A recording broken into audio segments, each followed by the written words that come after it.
भूत प्रेत पिशाच और शैतानों की रोमांचक कहानी आपको इस चैनल पर सुनने को मिलती हैं। अगर आपको ऐसी ही वीडियोस देखना पसंद है तो हमारे इस चैनल को सब्सक्राइब करना ना भूलें।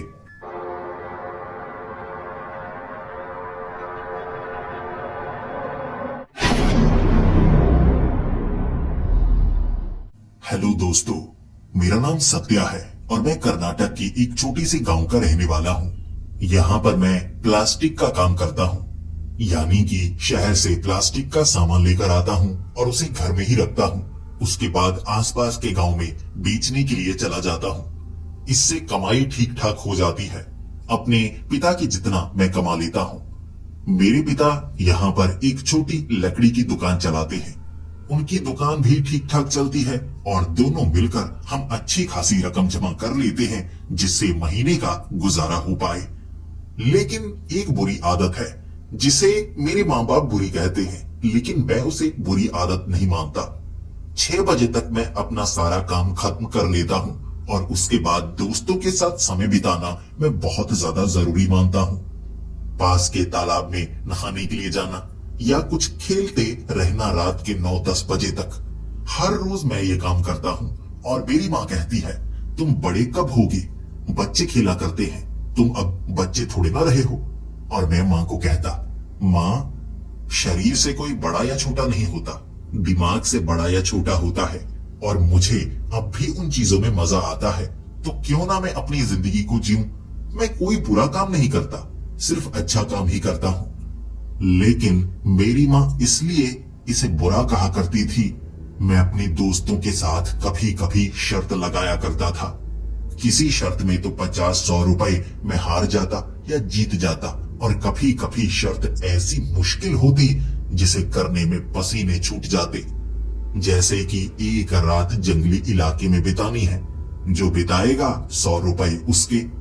मिलकर सब 10-10, 20-20 रुपए डालकर इकट्ठे कर लेते और रात के वक्त सब कहते, कौन जाएगा? एक एक करके सबकी हवा निकल जाती और मैं वो काम करके दिखाता। इसीलिए मुझे सब सबसे ज्यादा बहादुर मानते थे। लेकिन इस बार उन्होंने एक ऐसी शर्त रखी थी कि मेरे भी पसीने छूटने लगे थे। उन्होंने कहा, चल, सारी शर्त पूरी करता है ना, हम सबसे ज्यादा कमाता है ना, तू एक दिन अमीर होगा ना, तो तेरे अमीर होने का रास्ता हम खोलते हैं। लगाते हैं तुझसे वो शर्त जो तेरी जिंदगी बदल सकती है। चढ़ के दिखा यक्षिणी के पहाड़ के ऊपर, ढूंढ के दिखा उसका सोने का महल। ये बात सुनकर मुझे अंदर एक झटका महसूस हुआ था। हमेशा मैं शर्त को हाँ तभी किया करता था जब मुझे लगे मैं उस शर्त को जीत सकता हूँ। लेकिन ये शर्त ऐसी थी जो मेरी जान भी ले सकती थी। यहाँ कहानियां सुनाई जाती हैं। लगभग 20 गांव आगे जंगली इलाके में वहां एक पहाड़ है जिसे यक्षिणी का पहाड़ कहा जाता है। उस पहाड़ पर जो इलाका है वहां लोगों को यक्षिणी नजर आती है और कहते हैं रात को वो शिकार करती है और जो उसकी पकड़ में आ जाए उसे वो जिंदा नहीं छोड़ती। या तो इंसान वहां मारा जाता है या पागल हो जाता है। बस ऐसी कई कहानियां मैंने सुन रखी थी, लेकिन मेरे दोस्त मेरे चेहरे पर आ रहे पसीने को देखकर कहने लगे, डर गया, डर गया, डर गया, ये चल निकाल, जितने जीते हैं पहले वाले रुपए निकाल, ये काम तू करने वाला नहीं। लेकिन मैं 100 रुपए उन्हें देने वाला नहीं था। पिछली शर्त में बड़ी मुश्किल से जीते थे। बस इस छोटी सी बात के लिए 100 रुपए उन्हें दे दूं, तो मैंने हामी भर दी। जो होगा देखा जाएगा। और जब ये आकर मैंने माँ को बताया था, माँ ने कहना शुरू कर दिया, तू पागल है? उस पहाड़ को ढूंढने के लिए जाएगा जिसके बारे में ऐसी कहानियां सुनाई जाती हैं? छोड़, अब से तू दोस्तों के साथ नहीं जाएगा। लेकिन मैंने जिद की, मैं लड़ा और उसके बाद मैंने माँ को कह दिया, माँ, वैसे भी छुट्टियां आने वाली हैं, सावन का महीना आने वाला है, 2-3 दिन के लिए बारिश में वैसे भी मैं काम नहीं कर पाता। अगर मैं वहां पर चला भी जाऊंगा तो क्या होगा? वहां अगर मुझे कुछ ऐसा मिला जो काम का हुआ, फिर मैं 100 रुपए तो रखूंगा, 100 और मिल जाएंगे, और दोस्तों के सामने जो इज्जत बढ़ेगी वो अलग से। माँ के सामने जब मैं जिद करता, माँ क्या कर सकती थी। मैंने पूरी तैयारी कर ली और मेरे दोस्तों ने कहा, जब तू उस महल को देखकर आएगा ना, तो तुझे ये बताना होगा वो महल कैसा है, यक्षिणी ने क्या किया, यक्षिणी है भी या नहीं। तू कभी भी जिंदगी में झूठ नहीं बोलता, बेईमानी नहीं करता। इस बार भी तू कोई बेईमानी नहीं करेगा, इसका यकीन दिला। और मैंने उन्हें कहा, मैं अपनी माँ की कसम खाता हूँ, या तो मैं वो सोने का महल देख कर आऊंगा या यक्षिणी से मिलकर आऊंगा, वरना मैं साफ साफ खुद आकर कह दूंगा कि मैं शर्त हार गया। अब उसके लिए कसम खाने के लिए मत कहना अगर मैंने हार मानी तो। उन्होंने कहा, ठीक है। सफर की शुरुआत की थी मैंने। 20 गांव चलकर गया था मैं, और उस आखिरी गांव में जहां पर कई लोगों के साथ ऐसी बुरी घटनाएं हो चुकी थीं जो उस यक्षिणी से जुड़ी हुई थी। यह गांव मशहूर था जड़ी बूटी के लिए। यहाँ पर कुछ ऐसे वैद्य रहते हैं जो ऐसी अजीब जड़ी बूटियां बनाते हैं जिससे कई बड़ी बड़ी बीमारियों से दूर हुआ जा सकता है। लेकिन उससे ज्यादा यह गांव मशहूर हो चुका है यक्षिणी के कारण। उस पहाड़ पर चढ़ने की कई कोशिशें हुई हैं और कई लोग मारे जा चुके हैं। यहाँ पहुंचने के बाद सबसे पहले तो मैंने कहानियां सुनना सही समझा। पूछने लगा मैं, जी मैं यक्षिणी के बारे में जानना चाहता हूँ। अब इस गांव से ज्यादा अच्छा मुझे कहीं और पता नहीं लगेगा। वहां पर बैठा हुआ था एक आदमी। वो दर्जी था जो कि कपड़े की सिलाई कर रहा, और सिलाई करते करते जैसे बूढ़े बुजुर्ग कहानियां सुना रहे होते हैं, वो मुझसे बातें करते हुए मुझे कहानियां सुनाने लगा। वहां पीछे जो टूटा हुआ घर नजर आ रहा है ना, वो आदमी सब्जी लगाया करता था, लेकिन पता नहीं उसे क्या लगा कि उस पहाड़ पर सोने के महल को वो ढूंढ लेगा। गया तो था, लेकिन जब से वापस आया था तब से पागलों की तरह दीवारों पर सर मारा करता। कभी कभी उसकी आंखों से खून आने लगता। उसके दिमाग की नसें फट गई और उसके बाद मुंह से खून, आंखों से खून, और खून बहने के कारण उसकी मौत हुई थी। और तुम्हें बताता हूँ, पास के गांव वाला एक आदमी जो कि खुद को टीवी वाला कहता था, जैसे टीवी में खबरें आती है ना, तो वो उसकी एंकरिंग किया करता था। वो भी ढूंढने के लिए पहाड़ पर गया था, लेकिन उसकी लाश को ढूंढा गया। एक पेड़ पर टंगी हुई थी पहाड़ से नीचे, और छाती पर जो निशान बना था, कहते हैं वो यक्षिणी जब शिकार करती है उस निशान को छाती पर बना देती है। वो यक्षिणी आपके अंदर की वासना को पढ़ सकती है। एक भी विकार आपके अंदर आया, वो आपको मौत के घाट उतार देती है। और बच्चे, तुझे तो पता है, इंसान तो विकारी है। काम, क्रोध, लोभ, मोह, अहंकार उसके अंदर भरा हुआ है। बस छोटी मोटी चीज बाहर आई नहीं, यक्षिणी शिकार कर लेती है। मुझे इतनी कहानियां सुनने को मिली, इतनी कहानियां सुनने को मिली कि मुझे लगने लगा पहाड़ ज्यादा बड़ा नहीं है, ज्यादा ऊंचा नहीं है, लेकिन चौड़ा बहुत ज्यादा है। कह सकते हैं एक छोटे जंगल के समान है। अगर उस पहाड़ के ऊपर किसी जानवर ने मुझ पर हमला कर दिया तो कहानियां यक्षिणी से जुड़ेंगी। तो वहां जाने से पहले मुझे तैयारी करनी होगी, और मेरे पास कोई हथियार नहीं था, लेकिन मुझे बनाना आता था। मैंने धनुष बनाया, मैंने तीर बनाए, ताकि अगर कोई जानवर आया मैं तीर से उसे मौत के घाट उतार सकता हूं। और अगर यक्षिणी सच में मेरे सामने आई, एक तीर मारूंगा लोहे वाला, उससे उस यक्षिणी को मार कर रख दूंगा। बचपने में था मैं ये सोच रहा था यक्षिणी साधारण औरत होती होगी, लेकिन आगे जो मुझे दिखने वाला था उस पर कोई यकीन नहीं कर पाता। मैंने आगे बढ़ना शुरू कर दिया।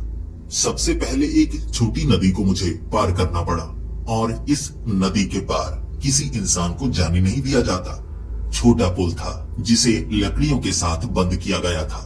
लकड़ियों को हटाते ही मुझे ऐसा लग रहा था कि आगे मेरे साथ कुछ हुआ तो मदद के लिए कोई नहीं आएगा।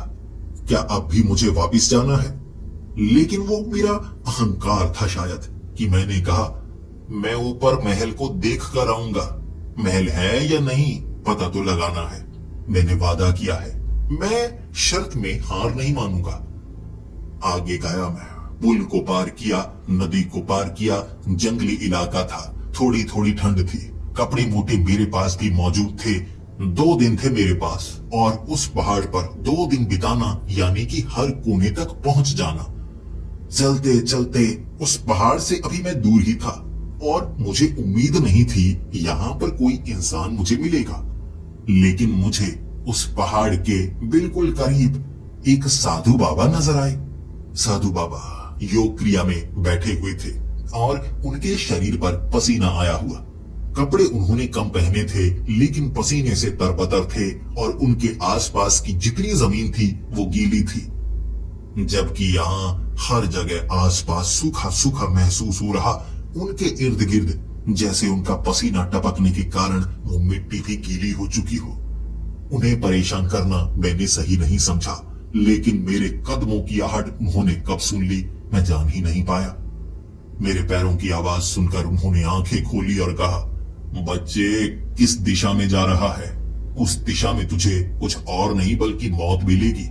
और उनकी ये बातें सुनकर मैंने हाथ जोड़ा और कहा, अरे साधु बाबा, आप तो मुझे लग रहा था योग मुद्रा में हैं, आंखें बंद किए ध्यान कर रहे हैं, लेकिन आप तो मुझे महसूस कर पाए।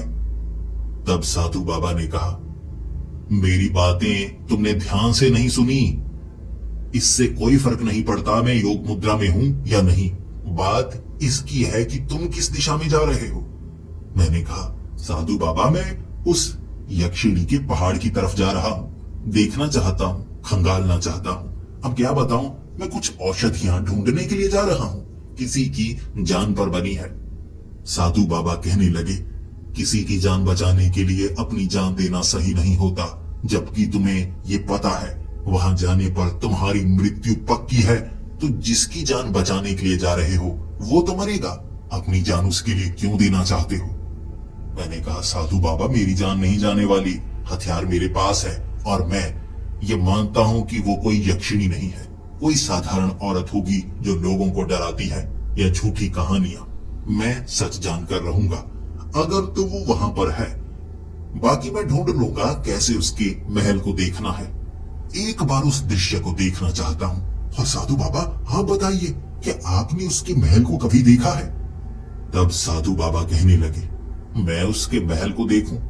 मुझे सोने के महल से कोई लालसा नहीं है, ना मैं उस यक्षिणी को वासना की नजर से देखना चाहता हूं। तो मेरा उस पहाड़ पर क्या काम? मुझे तो ऐसी सुरक्षित जगह चाहिए थी जहां मुझे कोई परेशान ना करे। मैं तो ध्यान मुद्रा में था, लेकिन मुझे महसूस हुआ किसी को मेरी मदद की जरूरत है, तो तुमसे बात कर रहा हूं। तुम वहां क्यों जा रहे हो? लगता है लालच के कारण जा रहे हो। और ध्यान रखना, अगर वो यक्षिणी नजर आई, आंखों में वासना को मत आने देना। जिसकी आंखों में वासना आती है वो उन आंखों को नोच लेती है। साधु बाबा मेरी तरफ देखकर ये बातें बता रहे और मैं चुप करके नीचे बैठ गया। और मैंने कहा, साधु बाबा, वैसे साधु संतों से बात करने के बाद आपको अच्छा महसूस होता है, डर बिल्कुल नहीं लगता, लेकिन आपकी बातें सुनने के बाद क्यों मेरी टांगे कांप रही हैं? आप हौसला बढ़ा रहे हैं या डरा रहे हैं? साधु बाबा ने कहा, मैं कुछ नहीं कर रहा, मैं सत्य बता रहा हूं, लेकिन तुम इतने ज्यादा सवाल कर रहे हो, इसका अर्थ है कि तुम वहां पर जाकर ही रहोगे। तो ये लो, ये चांदी की माला है, इसे गले में धारण कर लो। इसे चेन मत मानना, ये माला ही है, फूलों की बनी है और फूल चांदी में बदल चुके हैं। गले में धारण करो। जब तक तुम इसे गले में धारण किए रहोगे ये चांदी में बनी रहेगी, लेकिन जैसे ही तुम इसे उतारोगे ये सड़े हुए फूलों में बदल जाएगी। और याद रखना, जब तक तुम उस पहाड़ के ऊपर हो इस माला को मत उतारना। जब तक ये तुम्हारे गले में रहेगी वो यक्षिणी तुम्हें मौत के घाट तो नहीं उतार सकती, हाँ चोटिल कर सकती है। तो इसे गले में धारण किए रहना और ये चांदी की लालसा में मत रहना। ये सड़े हुए फूल हैं, चांदी में बदले हुए हैं बस।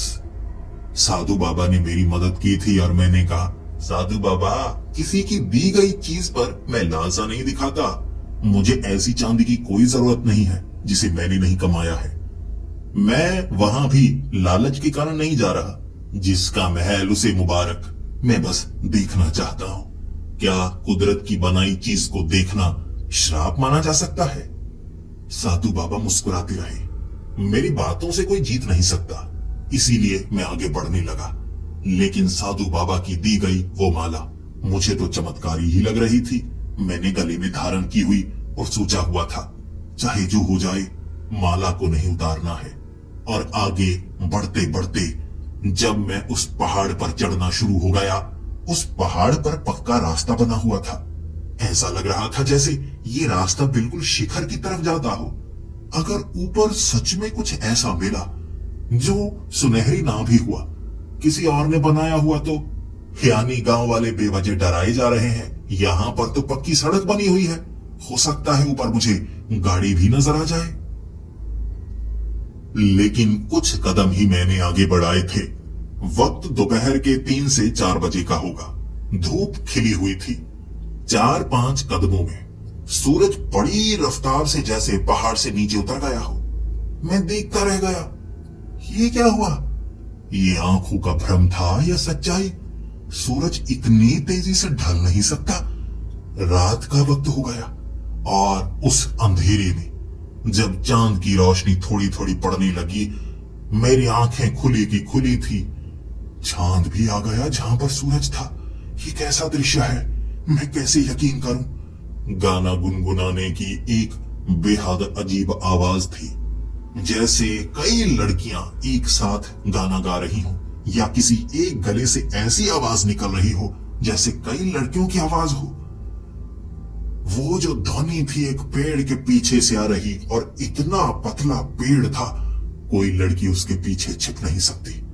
लेकिन जैसे ही मैंने एक कदम आगे बढ़ाया, उस पतली सी टहनी के समान पेड़ के पीछे से एक मोटी बाजू निकली। सोच सकते हैं किसी लड़की की बाजू पतली होती है, वो उतनी पतली थी, तो वो पेड़ कितना पतला होगा, लेकिन बहुत ज्यादा ऊंचा था, जो भव्य नजर आ रहा। उस लड़की की बाजू उस पेड़ से निकली, फिर वो पूरी लड़की बाहर की तरफ आई। मुझे पीछे से वो नजर आ रही थी। फिर उसने गाना गुनगुनाते गुनगुनाते चलना शुरू कर दिया, और ये साफ हो गया कई लड़कियां ये धुन नहीं गुनगुना रही हैं, ये आवाज एक ही गले से निकल रही है। पता नहीं क्या था वो आवाज या वो सुगंध जो मुझे उसके करीब खींच रही थी। पहले तो मुझे लगा नहीं, यक्षिणी नहीं हो सकती, ये आंखों का धोखा है।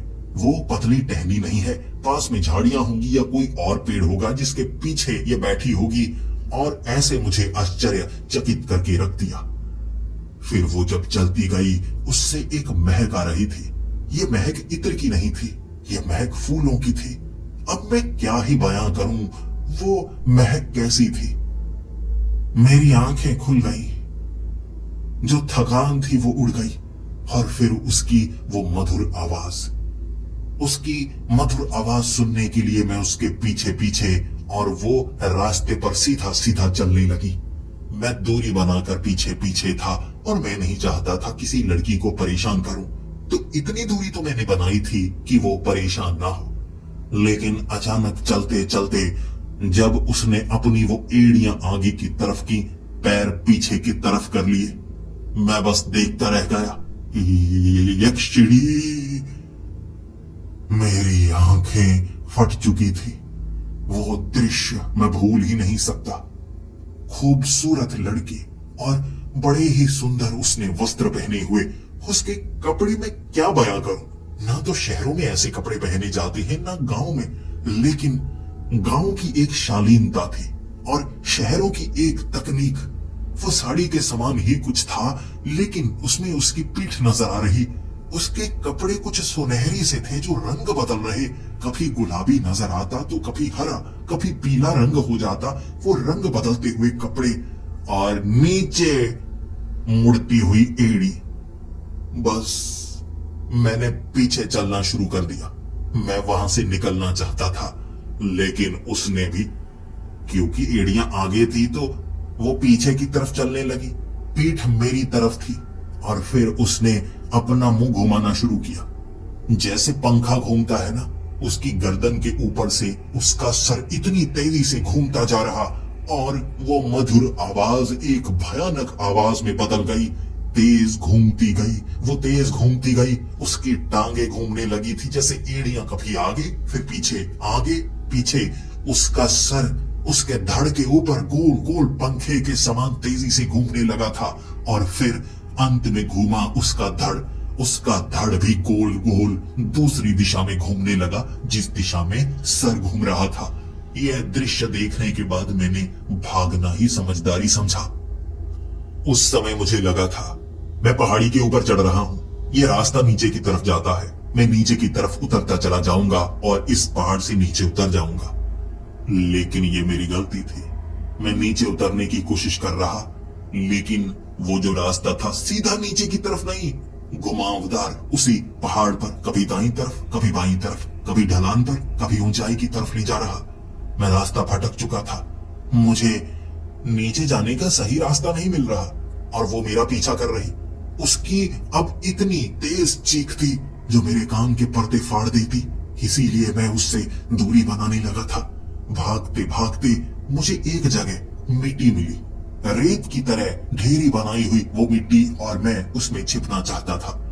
घुसा मैं उसमें और इतने में मैंने उस यक्षिणी की आवाज को धीरे धीरे दूर जाते हुए महसूस किया। फिर मैं उस मिट्टी से बाहर तो आना चाहता था, लेकिन उस मिट्टी में किसी ने मेरी टांग को पकड़ा और अंदर की तरफ खींचना शुरू कर दिया। मैंने अपनी टांग को खींचा। मैं अपने शरीर को बाहर धकेलना चाहता था, लेकिन कुछ तो था जिसने पैर को पकड़ा और वो अंदर की तरफ खींच रहा। ये कोई यक्षिणी नहीं थी। मिट्टी से आधा शरीर बाहर की तरफ आया था, धड़ तक ही। इतना भयानक चेहरा, आंखें बाहर की तरफ लटकी हुई थी, उसके कान नहीं थे, नाक नहीं था, दांत नजर आ रहे जो सड़े हुए थे, चमड़ी सड़ी हुई थी, उंगलियां कई कटी हुई थी, उंगलियां भी नीचे हिल रही जैसे किसी छिपकली की पूंछ कटने के बाद भी हिल रही होती है। उसकी उंगलियां नीचे गिर चुकी थी, जिसने अभी मुझे पकड़ने की कोशिश की और छिपकली की पूंछ की तरह हिल रही थी। मैंने अपनी टांग को उससे छुड़ा तो लिया, लेकिन उसके बाद ऐसे कई धड़ वहां से बाहर निकले थे। वो आधे आधे ही थे। बस मुझे लगा ये मुर्दे हैं जो उठ खड़े हुए हैं। मुझे और क्या देखने को मिलेगा? मुझे बस यहां से निकलना है। अगर मैं यहां से ना निकला तो मैं मौत के घाट उतार दिया जाऊंगा। मानता हूं हार में, मैं नहीं जीत सकता। मैं मरना नहीं चाहता, लेकिन नीचे जाने का कोई रास्ता नहीं। घूम फिर कर मैं वहीं पर आता और मुझे वो मुर्दे नजर आते, और फिर बेहद करीब से उस यक्षिणी के गुनगुनाने की आवाज। मैं उस दृश्य को दोबारा देखना नहीं चाहता था, और जिसका मुझे डर था वही हुआ। वो यक्षिणी बिल्कुल मेरे सामने आ गई। उसके बाल लहरा रहे थे। आधा चेहरा तो खूबसूरत लग रहा, किसी अप्सरा के समान। उसने सुनहरी गहने बहुत ज्यादा पहने हुए, लेकिन आधा चेहरा इतना भयानक जैसे सड़ा हुआ हो। फिर उसने मुझे पकड़ने की कोशिश की। जैसे ही मुझे उसने छुआ, उसके हाथ थोड़े थोड़े जले। धक्का दिया उसने, और फिर मेरे गले में वो जो माला थी उसे देखकर बड़ी तेजी से वहां से वो भाग गई। तब मैं जान गया, ये है उसकी कमजोरी। वो मुझे छू नहीं सकती। अरे साधु बाबा ने मुझे माला दी है, बड़ी काम की है। अब मुझे नहीं लगता मुझे इस पहाड़ से नीचे उतरना चाहिए। मुझे इसका महल ढूंढने की कोशिश करनी चाहिए। कमजोरी है मेरे पास। अगर उसने कुछ करने की कोशिश की, मैं ये माला आगे की तरफ कर दूंगा। अब देखता हूं वो जो मुर्दे हैं क्या इस माला से डरते हैं या नहीं। लेकिन वो मुर्दे मुझे तो छू पाए, शायद इस माला को ना छू पाए। फिर क्या, मैं उन मुर्दों के पास गया। जैसे ही उस मिट्टी से वो मुर्दा निकला, मैंने अपना हाथ उस माला पर रगड़ा था। फिर उसके माथे पर वो हाथ लगाया। वो चीखने लगा, चिल्लाने लगा। जोर जोर से वो चीखे जा रहा। फिर उसने कहना शुरू कर दिया, चले जाओ, हम तो पहले मरे हुए हैं। हमें दर्द क्यों दे रहे हो? हम तुम्हें कुछ नहीं करेंगे, चले जाओ। बस इतना काफी था। अब मुझे पता चल गया, इन सब की कमजोरी मेरे पास है। साधु बाबा सच में पहुंचे हुए बाबा थे, इसीलिए मुझे ऐसी माला दी जो मेरे काम की थी। अब तो मैं नहीं उतरता इस पहाड़ से। अब ढूंढता हूं इस पहाड़ के ऊपर वो सुनहरी महल मुझे कहां पर मिलता है। लेकिन कई घंटे बिताने के बाद भी मैं उस पहाड़ पर ऊपर चढ़ नहीं पा रहा। घूम फिर कर मैं वहीं पर आ जाता, और फिर मुझे लगा यहां तो रास्ता ही नहीं है ऊपर जाने का। गोल गोल सड़क बनी है, घूमकर वहीं आ जाती है, और पहाड़ पर सीधे तो मैं ऊपर चढ़ नहीं सकता। अब क्या करूं? कोई तो तरीका होगा। फिर एक बार दोबारा मैं साधु बाबा के पास पहुंचना चाहता था। जानता था वो मेरी मदद तो नहीं करेंगे, लेकिन पहाड़ से नीचे उतरना भी असंभव है। मैं जान गया ये कोई माया जाल था कि मैं घूम फिर कर वहां आ रहा।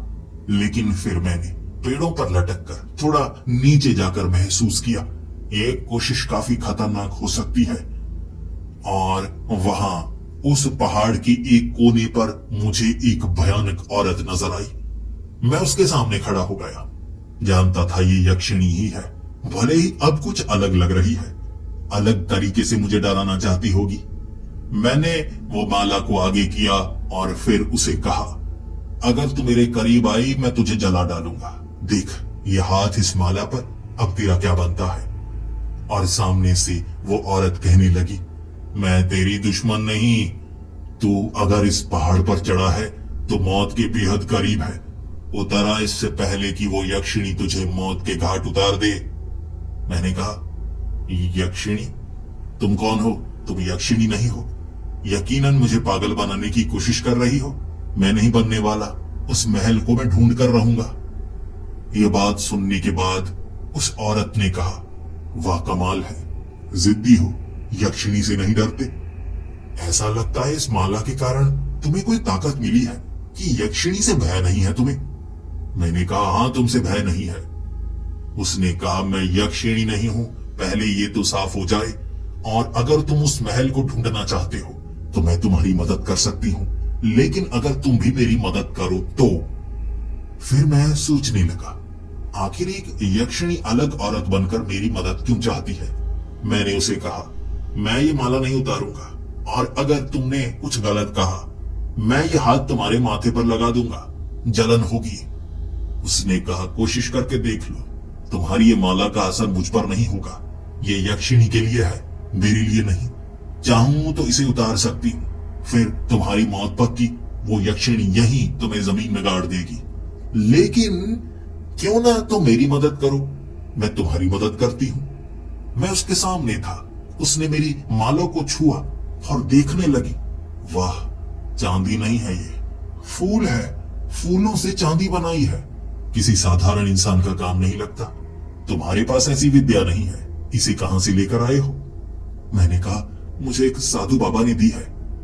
तब वो कहने लगी, अच्छा वो साधु बाबा ताकतवर तो है, लेकिन दयालु भी है। किसी और की परेशानी खुद पर नहीं डालना चाहते, उन्हें बस योग से मतलब है। मैं भी कई बार उनके पास गई, शुरू में लगा उन्हें नुकसान पहुंचा पाऊंगी, फिर पता लग गया नहीं पहुंचा सकती तो दूरी बना ली। मैं वैसे भी यहाँ खास काम करना चाहती हूँ। अगर इस माला के जरिए तुम यहाँ किसी से नहीं डरते, मेरा एक काम कर दो, मैं तुम्हारी मदद करूंगी। मैंने फिर उस औरत से कहा कि तुम कौन हो, पहले तुम अपने बारे में बताओ, दिखने में तुम भी साधारण नहीं लगती। उस औरत ने कहा, अब दोस्ती करनी है तो सच तो बताना होगा। मैं एक डायन हूँ, उस यक्षिणी के पास कुछ ऐसा है जो मेरे काम का है। मैं उससे बहुत कुछ कर सकती हूँ, लेकिन वो काम मैं नहीं कर सकती। ये काम एक मर्द ही कर सकता है। मैं तुम्हें उसकी एक कमजोरी बताती हूँ। गाना उसकी कमजोरी है। अगर तुम एक गाना गुनगुनाओ उसके करीब, जब वो तुम्हें नुकसान पहुंचाने की कोशिश करे, गाने की तरफ वो आकर्षित होती है। खुद गाना गुनगुनाना जब वो बंद करती है, तब दूसरे का गाना सुनती है। तब तुम उसके करीब जा सकते हो, उससे बात कर सकते हो। उसके बाद का काम तुम्हारे ऊपर। एक मर्द ये काम कैसे करेगा मैं नहीं जानती, लेकिन मैंने तुम्हें उसकी कमजोरी बताई है। अब जो मुझे चाहिए वो सही समय पर ही बताऊंगी, लेकिन मैं तुम्हें नुकसान नहीं पहुंचाऊंगी। मुझे काम बस उस यक्षिणी से है, वो मैं खुद बता दूंगी। वादे के पक्के हो, बेईमान तो नहीं। मैंने कहा, मैं बेईमान नहीं, तुम जो भी चाहती हो, लेकिन कुछ ऐसा ना हो जिसे तुम्हें देने से मेरा ज़मीर मना करे। उसने कहा, डरना मत, ऐसा कुछ नहीं। मैं उस यक्षिणी की जान नहीं चाहती, मारना नहीं चाहती। उसके पास कुछ कीमती है, चाहे महल सोने का तुम ले लेना, लेकिन वो चीज मुझे चाहिए। मैंने कहा, ठीक है। अब मैं गाना गुनगुना कर उसे ढूंढने की कोशिश करता हूं। जब मैं दोबारा उस पहाड़ के ऊपर पहुंच चुका था, उसके बाद वो यक्षिणी की आवाज आई। वो एक पेड़ से निकलकर दूसरे पेड़ में जा सकती थी और उसके बाद निकलती किसी और ही तीसरे पेड़ के पीछे से। बीच का फासला वो गायब होकर तय करती, कुछ पता ही नहीं चल रहा। लेकिन वो बार बार मुझ पर हमला करने की कोशिश कर रही और तभी मैंने गाना गुनगुनाना शुरू कर दिया। कुछ गाने मुझे भी आते थे, आवाज मेरी भी अच्छी ही थी। मैं जब गाना गुनगुनाता रहा तो एक पेड़ के पीछे वो मुझे घूरने लगी। ये उसका आधा चेहरा था जो बड़ा खूबसूरत, आधा शरीर बड़ा ही सुडौल। वो दिखने में अच्छी थी लेकिन आधा चेहरा छिपाए हुए भयानक भी है, खूबसूरत भी है, अलग ही है। जब मैंने वो गाना बंद किया तब उसकी आवाज आई, बंद क्यों कर दिया? मैं तुम्हें नुकसान नहीं पहुंचा रही। तुम गाना गुनगुनाना चाहते हो तो गुनगुनाओ, मुझे अच्छा लग रहा है। मैंने कहा नहीं, मैं गाना तुम्हारे लिए नहीं गाऊंगा। मैं ये गाना अपने लिए गुनगुना रहा हूं क्योंकि मुझे अच्छा लगता है। लेकिन अगर तुम चाहती हो कि मैं गाना तुम्हारे लिए गुनगुनाऊं तो तुम्हें भी मेरा कोई काम करना होगा। तब सामने से उसने आवाज लगाकर कहा, अगर तो तुम्हारी आंखों में मैंने किसी भी तरह की लालच, वासना या ऐसी कमजोरी को महसूस किया, याद रखना ये माला भले ही मुझे मार दे लेकिन जिंदा तुम भी नहीं बचोगे। मैंने कहा बिल्कुल नहीं, मैं वासना की नजर से तुम्हारी तरफ नहीं देखूंगा। फिर मैंने सोचा अगर मैं सीधा इसे कह दूंगा मुझे महल दिखाओ तो एक गाने के लिए ये महल तो दिखाने वाली नहीं, कुछ ऐसा जो ये सोचने पर मजबूर हो जाए। मैंने उसे कहा मैं गाना गुनगुनाऊंगा। गाना तो तुम भी गुनगुनाती हो लेकिन मैंने तुम्हारा नृत्य नहीं देखा। नाच कर दिखाओ, जो गाना मैं गुनगुनाऊंगा उस पर नाच कर दिखाओ। वो हंसी और सामने आ गई, फिर नाच रही और मैंने कहा नहीं, तुम आधी तो बड़ी ही भयानक नजर आ रही हो, आधी खूबसूरत हो। अपने असली रूप में आओ, चाहे वो भयानक हो या खूबसूरत, लेकिन मैं असली रूप देखना चाहता हूं। और फिर वो असली रूप में आई।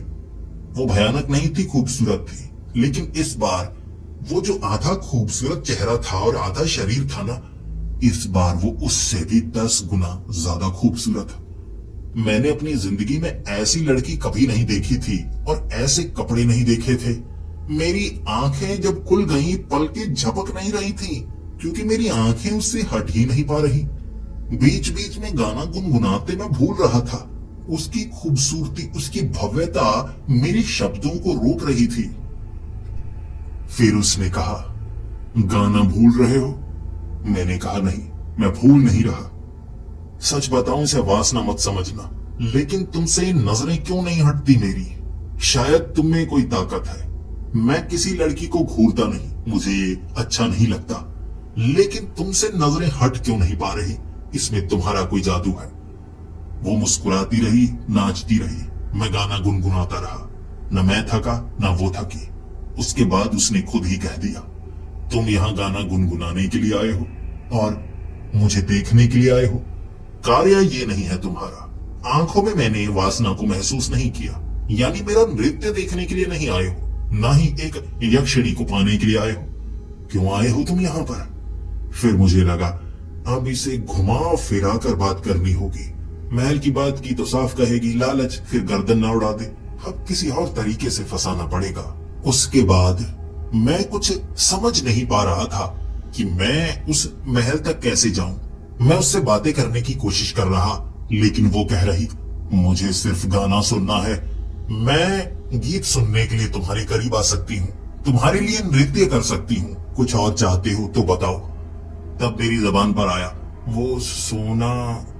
जैसे ही मैंने सोना कहा, उसने कहा लालच। लालच, तुम्हारी आंखें निकालनी पड़ेंगी। मैंने कहा सोना, मुझे सोना है, नींद आ रही है।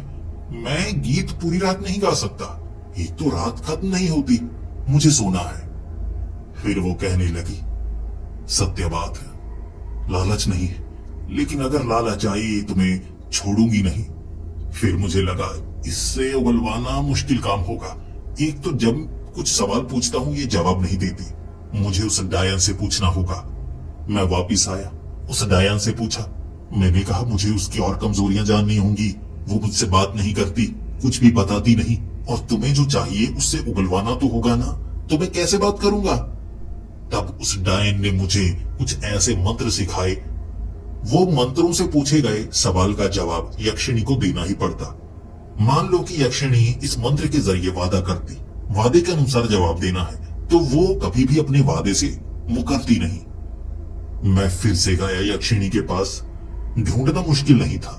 गीत गाना शुरू कर दो, वो खींची चली आती, क्योंकि मैंने उसका रूप देख लिया था। अब वो उसी रूप में रहती और मेरी तो पलकें झपकती नहीं। एक तो खूबसूरत वो इतनी ज्यादा थी कि आंखें टिक जाती। मुझे डर इस चीज का था, वो लड़की है, मैं लड़का हूं। कहीं मन में कोई ऐसा ख्याल आया, वो तो मार डालेगी ना।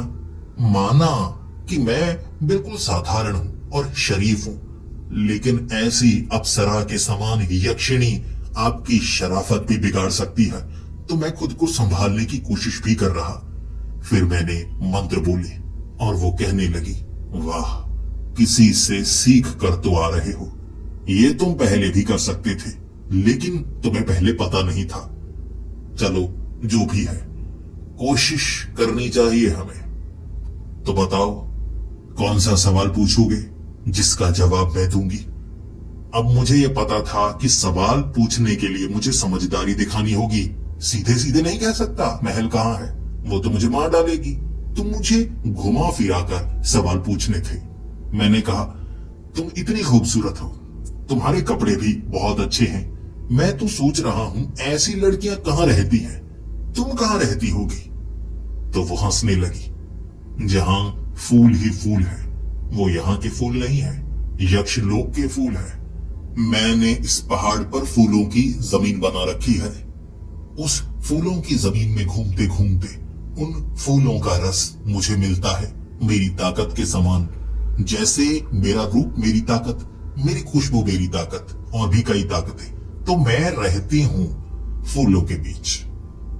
तब मैं सोचने लगा, अरे यार, ये तो बात घुमाने लगी। मुझे तो महल के बारे में पूछना था। मैंने दोबारा मंत्र पढ़ी और फिर से उससे सवाल पूछा। ठीक है, लेकिन फूलों में सो थोड़े ना सकती हो, सोती कहाँ हो? वो मुस्कुराने लगी। पलंग है, वो पलंग बना हुआ है इतने नरम गद्दे से, धरती लोक की कोई चीज उसमें नहीं समाई। बादलों के समान, यक्ष लोक के बादल दुनिया में सबसे नरम चीज, मैं उस पर सोती हूं। मैं फिर से सर को पकड़कर, इसे शक हो जाएगा, इसे शक हो जाएगा, अब मैं कोई और सवाल पूछता हूं। फिर मैंने मंत्र पढ़कर उससे सवाल पूछा, तो तुम खाती क्या हो इंसानों के सिवा? वो हंसने लगी। मैं इंसानों को नहीं खाती, मैं जीवों को नहीं खाती, मेरा खाना अलग है। तुम कह सकते हो इंसानों की तरह मुझे ऊर्जा लेने के लिए फल, सब्जी या किसी जीव जंतु के शरीर को खाने की जरूरत नहीं है। मेरी ऊर्जा मेरे अंदर है। मान लो कि मुझे खाने की जरूरत नहीं पड़ती। यक्ष जिनके शरीर में ऊर्जा का भंडार होता है, वो जीवन काल में कुछ भी ग्रहण नहीं करते। तब मैं सोच रहा, वाह, ना ये खाती है ना पीती है, ऐसे ही जिंदा रहती है, फिर तो ये कभी बूढ़ी भी नहीं होगी।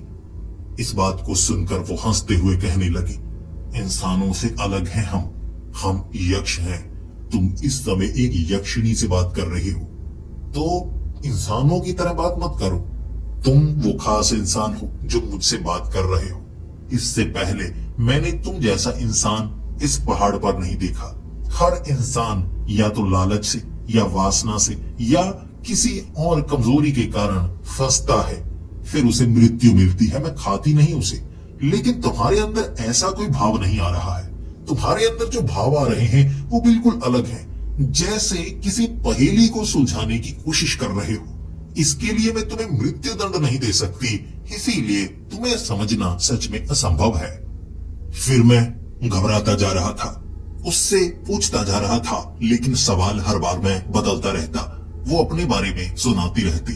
कई घंटों बीत चुके थे, न मुझे थकान हो रही। मैं सोच रहा, रात कभी दिन में बदल जाती है, कभी दिन रात में बदल जाता है, और 1 ही मिनट हुआ होता है, लेकिन मैं थक नहीं रहा, भूख नहीं लग रही, प्यास नहीं लग रही। मैंने उससे पूछा तो वो कहने लगी, ये जादू है इस पहाड़ का। ये साधारण पहाड़ नहीं, यक्षिणी का पहाड़ है। ताकत भी मिलती है, कमजोरी भी मिलती है, लेकिन तुम्हें डरने की कोई जरूरत नहीं है। तुम जितने सवाल किए जा रहे हो मैं समझ नहीं पा रही, तो चलो उन सवालों को विराम देते हैं। तुम्हें दिखा ही देती हूं मैं कहां पर रहती हूं, कैसे रहती हूं। मैं पीछे पीछे, वो आगे आगे। उसने वो फूल दिखाए, वो जमीन दिखाई। मैं तो देखता रह गया। खूबसूरती उससे ज्यादा उस जमीन की थी। तो यक्ष लोक कैसा होता होगा अगर वो धरती लोक को ऐसा बना सकती है। वहां पर मुझे सुनहरी महल नजर आया जो उस पहाड़ के शिखर पर था, और उस तक पहुंचने का रास्ता एक पेड़ से था। एक पेड़, साधारण देवदार का। उस पर पैर रखना है जैसे आसमान की तरफ चढ़ना हो। गुरुत्वाकर्षण आप पर काम नहीं करता, आप ऊपर जाते चले जाते हैं। पेड़ टेढ़ा होता है, ऐसे ऊपरी हिस्से तक पहुंचाता है। तो ये है तरीका यक्षिणी के पहाड़ के शिखर तक पहुंचने का।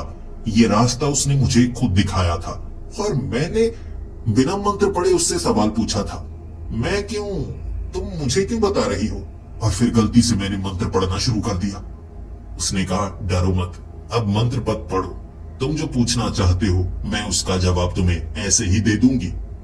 मुझसे वो बातें किए जा रही, और मैंने कहा, तुम सब कुछ अब क्यों बताए जा रही हो? यह महल भी दिखा दिया, हो सकता है मेरे मन में लालच आ जाए। उसने कहा, कोई बात नहीं, इससे पहले किसी इंसान से इतनी बातें नहीं की, किसी इंसान को समझने का मौका नहीं मिला। कई इंसान ऐसे थे जो किसी न किसी कमजोरी के कारण आए, लेकिन मेरी गलती थी। उनसे कुछ और बात करती, शायद उन्हें बख्शने का एक कारण मुझे मिल जाता। लेकिन तुमसे बातें करने के बाद मैं ये समझ पा रही हूँ। आओ तुम्हें महल दिखाती हूँ। उसने मुझे महल दिखाया, महल के अंदर का खजाना दिखाया। फिर पूछ रही, ले जाना चाहते हो? मैंने कहा, नहीं, मुझे नहीं ले जाना, मुझे इसकी जरूरत नहीं। मैं हमेशा से मानता हूँ कि जो मैंने कमाया या जो मैंने पाया वो मेरा। अगर तुम यहाँ पर जिंदा ना होती, तुम्हारा खजाना यहाँ पर होता, जो दफन होता, खोया होता, फिर मैं उसे ढूंढ पाता, तो मैं मान सकता था कि वो मेरा है।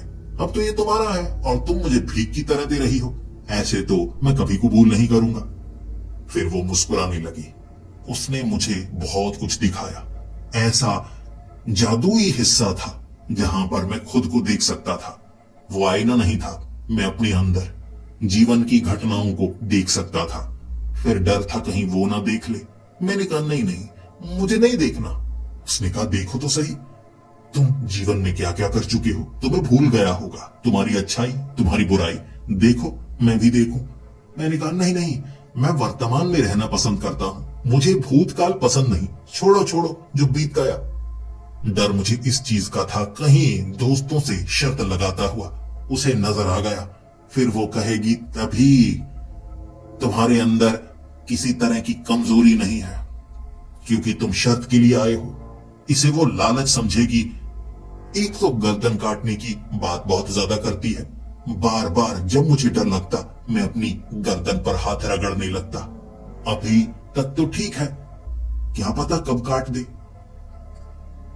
वहां पर मुझे यक्षिणी ने बहुत कुछ दिखाया, और फिर मैं उस यक्षिणी को कहने लगा, तुमसे बातें करके सच में बहुत ज्यादा अच्छा लग रहा है। समय का मुझे पता नहीं चल रहा। तुम्हारी खूबसूरती, मैं नहीं जानता मेरे अंदर कैसी कैसी भावनाएं जगा रही है, इसीलिए मैं कुछ समय के लिए दूर जाना चाहता हूँ। देखो, मेरी बात समझने की कोशिश करो। उसने मेरी बात समझी, वो मुस्कुराती रही, और मैं वहां से निकला। फिर मैं आया उस डायन के पास। मैंने उस डायन को कहा, मैंने ढूंढ लिया है वो महल। तुम्हें सोना नहीं चाहिए, मुझे भी सोना नहीं चाहिए। तुमने मेरी मदद की, तो बताओ मैं तुम्हारी क्या मदद करूं? तुम्हें क्या चीज चाहिए? मैं किसी न किसी तरीके से वो तुम्हारे लिए ला सकता हूं। उस डायन ने कहा, मुझे एक चमकीला पत्थर चाहिए। वो नीला नीला सा पत्थर है, उससे रोशनी निकलती है। वो यक्षिणी का पत्थर होता है, यक्षलोक का। उसके लिए वो साधारण पत्थर है, लेकिन हमारे लिए बहुत काम की चीज। मुझे वो पत्थर चाहिए। पत्थर क्या तुम मुझे दे सकते हो? मैंने कहा हाँ मैं ला सकता हूं, लेकिन मांगूंगा वो देगी।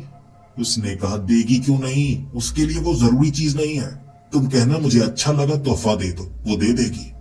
मैं दोबारा गया यक्षिणी के पास। यक्षिणी को मैंने कहा तुम मुझे एक तोहफा दोगी। उसने कहा तोहफा? तुम इस महल के किस हिस्से को लेना चाहते हो? सोना लेना चाहते हो या कोई ताकत? मैंने कहा मुझे पत्थर चाहिए, वो नीला नीला पत्थर। उसने कहा साधारण पत्थर तुम्हारे किस काम का, उससे तुम्हें कोई खास फायदा नहीं होगा, वो ताकत तुम्हारे काम की नहीं, मुर्दा के लिए वो काम की चीज होती है, तुम तो जिंदा हो। मैंने कहा बस मुझे पत्थर दे दो, सुंदर लग रहा है, पूछना मत, क्या पता मैं क्या उससे करूं या किसी और को दूं। मैंने कहा मैं किसी और को वो तोहफा भी तो दे सकता हूं, समझने की कोशिश करो। उसने वो नीला पत्थर मुझे दे दिया। नीचे आकर वो नीला पत्थर मैंने डायन को दे दिया। डायन ने वो पत्थर पकड़ा और फिर कहने लगी अब मैं चढ़ सकती हूं इस पहाड़ पर। डायन उस पहाड़ पर नहीं चढ़ सकती थी क्योंकि यक्षिणी की ताकत एक जिंदा को उस पहाड़ पर चढ़ा सकती है, और वो मुर्दा जिन्हें उस यक्षिणी ने मारा है वो तो कैद है और कोई आ नहीं सकता जिंदा के सिवा। उस डायन ने खुद को खत्म किया था। डायन का रूप मृत लोक में डायन का रूप बनाने वाली एक ताकतवर डायन थी। पत्थर लेकर चढ़ गई पहाड़ पर, फिर कहने लगी अब देखो मैं क्या करती हूँ, मुझे बस ये पत्थर चाहिए था, सोना महल सब कुछ तुम्हें मिलेगा, यक्षिणी का अंत मैं करूंगी, देखो अब क्या करती हूँ। उसके बाद वो डायन जब उस पेड़ के सहारे ऊपर महल तक पहुंच चुकी थी, यक्षिणी पर वार करने लगी। यक्षिणी के शरीर पर निशान बनने लगे। यक्षिणी कमजोर पड़ गई क्योंकि पत्थर का इस्तेमाल करके उस डायन ने पता नहीं कैसी ताकत को पा लिया था। युद्ध बराबरी का होने लगा था और उसके बाद हर तरफ आसमान से बिजली गिरने लगी। उस डायन ने खुद को कमजोर पाया तो उसने उन मुर्दों को दोबारा जिंदा कर दिया, जमीन से निकल पड़े। फिर वो मुर्दा भी उस यक्षिणी पर हमला करने लगे। उसके बाद साधु बाबा वहां पर कैसे आ गए?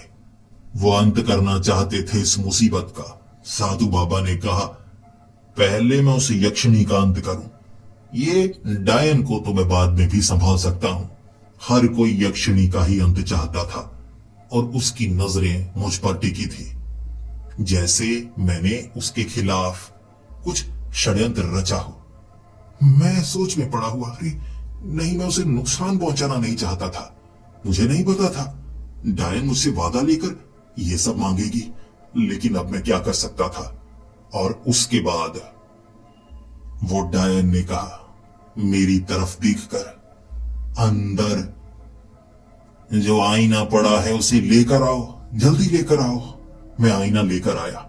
डायन एक तरफ, साधु बाबा एक तरफ और वो मुर्दे भी दूसरी तरफ, यक्षिणी जो कमजोर थी।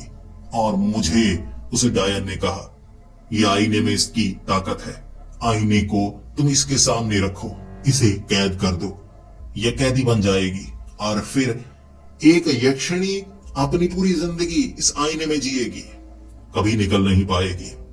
इस आईने को सामने रखो, खत्म करो इसे, निजात दो यहां से और ये सब कुछ हमारा।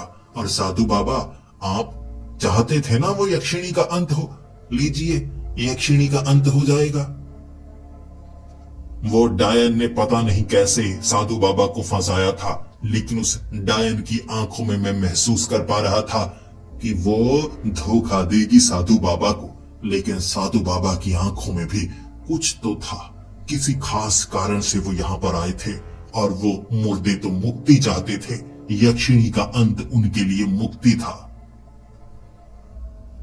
तब उस यक्षिणी ने रोते रोते कहा था इंसानों के बारे में गलत नहीं सोचा था मैंने, इंसान धोखा देते ही है। बस ये बात चुप गई। मैंने बिना कुछ सोचे उस आईने को तोड़ दिया। वो जो डायन थी गुस्से में आ गई और इससे पहले कि वो कुछ कर पाती उसने मेरी तरफ हमला करना चाहा। मैंने वो पत्थर छीन लिया।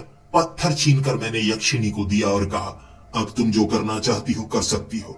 मैंने अपना वादा निभाया। डायन तुम्हें जो देना था वो दे दिया, लेकिन तुमने मुझ पर हमला करना चाहा तो मैंने छीन लिया। फिर यक्षिणी का वो प्रचंड रूप, उसने हर तरफ आग लगाना शुरू कर दिया। वो महल को भी आग लगा रही थी और फिर उसने कहा, तो कर दूं तुम्हारा भी अंत, क्योंकि तुमने मुझे धोखा दिया था। मैंने नजरें झुकाई और कहा, मैंने गलती तो की, मुझे नहीं पता था ये सब हो जाएगा, लेकिन तुम्हें जो सही लगता है तुम वो करना। मैं गलती करना नहीं चाहता था, लेकिन गलती की है तो सजा मिलनी चाहिए। बस दोस्ती के नाते इतना करना, जो भी सजा दो उसमें दर्द थोड़ा कम हो। फिर वो मुस्कुराने लगी, हंसने लगी। साधु बाबा भी हंसने लगे थे, डायन भी और वो मुर्दे भी। और फिर उस यक्षिणी ने कहा, माया जाल को तुम समझ नहीं सकते, लेकिन वो मनुष्य तुम बाकियों से अलग हो। तुम्हारी जितनी भी परीक्षा ली जाए तुम हर बार उस परीक्षा में पास होते जा रहे हो। ये मेरे ही रूप है।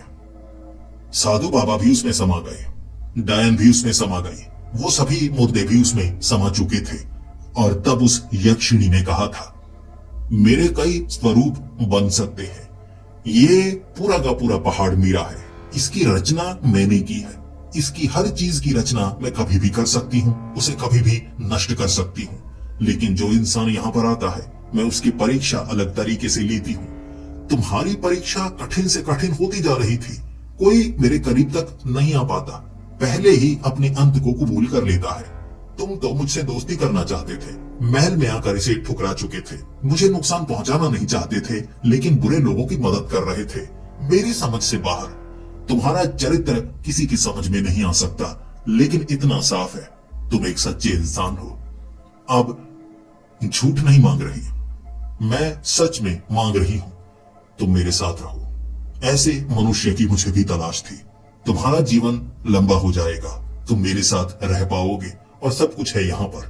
जब आओ मर्जी से आओ, जब जाओ मर्जी से जाओ। बताओ तुम्हारा चुनाव क्या है? मैंने कहा, मैं चुनाव नहीं करना चाहता, मुझे जाना है। भले ही मानता हूं तुम मेरी सबसे अच्छी दोस्त हो, तुम्हारी खूबसूरती मेरी नजरों को हटने नहीं दे रही। मुझे वैसे भी लड़कियां पसंद है, ऐसा मत समझना कि लड़कियां नहीं पसंद। मैं वासना की नजर से तुम्हें नहीं देख रहा, लेकिन लगाव भी है। लेकिन मेरी अपनी एक जिंदगी भी है, मुझे उस जिंदगी में जाना है। मैं कुछ लेकर नहीं जाना चाहता, लेकिन एक वादा करो, मैं नहीं चाहता कि तुम मुझे जाने को कहो और दोबारा तुमसे मैं मिल ना पाऊं। समय समय पर तुमसे मिलने की कामना भी है, एक दोस्त से, साधारण तरीके से। क्या मैं इस पहाड़ पर आ सकता हूं? और उसने मुस्कुराते हुए कहा था, सच में वो मनुष्य, तुझे समझना मेरी सोच से बाहर है। तू चाहता है या नहीं चाहता, कुछ समझ में ही नहीं आता। तब रात का वक्त हो गया था। ये वही समय था जब मैं पहाड़ पर चढ़ा था। उसने समय को ही रोक दिया था। ये सब घटनाएं जैसे एक सेकंड में ही हुई थी। और फिर कहा, इस पहाड़ के बारे में तुम्हें सब पता है, डरना मत, किसी को पता नहीं चलेगा। मैंने किसी को कभी नुकसान नहीं पहुंचाया। परीक्षा के कारण साधारण मनुष्य का मस्तिष्क उसके बस से बाहर हो जाता है। उसकी आंतरिक इच्छाएं उसे मार डालती हैं। मैं कुछ नहीं करती, लेकिन तुम जीत गए। तुम्हारी मर्जी, जब आना हो आओ, जब जाना हो जाओ। मैं हंसते हंसते उस पहाड़ से नीचे उतरा था और खुशी थी कि मैं शर्त जीत चुका था। लेकिन अपने गांव तक वापस आते आते इतनी बार सोचा, इतनी चीजें सोची, और सुबह अपने दोस्तों के सामने खड़ा होकर मैंने कहा था, मैं हार गया। उस पहाड़ पर तो भूत प्रेत है कुछ, महल वहल तो मुझे नहीं पता कहां पर है, लेकिन यक्षिणी हो भी सकती है। मुझे तो बहुत डर लगा। मैंने पहले पेड़ पर बैठा हुआ एक भूत सा देखा, मैं डर कर भाग आया। मेरे दोस्त मुझ पर हंस रहे थे। अरे बहादुर, देखो बहादुर, वो यक्षिणी के पहाड़ पर चढ़ने गया था और हिम्मत नहीं हुई चढ़ने की। मैंने नजरें झुकाई और कहा, अब हम ऐसे ही हैं डरपोक, तुम भी डरपोक तो मैं भी डरपोक। वो काफी समय हंसे थे, मुझे बेइज्जत किया था, लेकिन दोस्त है ना, इतना तो हक उनका था। मैंने हार जो मानी थी, लेकिन मैं सच को छिपाना चाहता था। कुछ राज हमेशा राज बनाए रखे जाने चाहिए। लेकिन अब सोचता हूं, क्या मुझे दोबारा वहां पर जाना चाहिए या नहीं? उस यक्षिणी को मुझ पर भरोसा हो चुका था। क्या उसका भरोसा तोड़ तो नहीं दिया मैंने? सवाल तो कई हैं, जवाब जानना चाहता हूं और मुझे लगता है किसी और की राय लेना ज्यादा बेहतर होगा। अगर इस समय आप मेरी जगह होते तो आगे क्या करते, बताइएगा जरूर।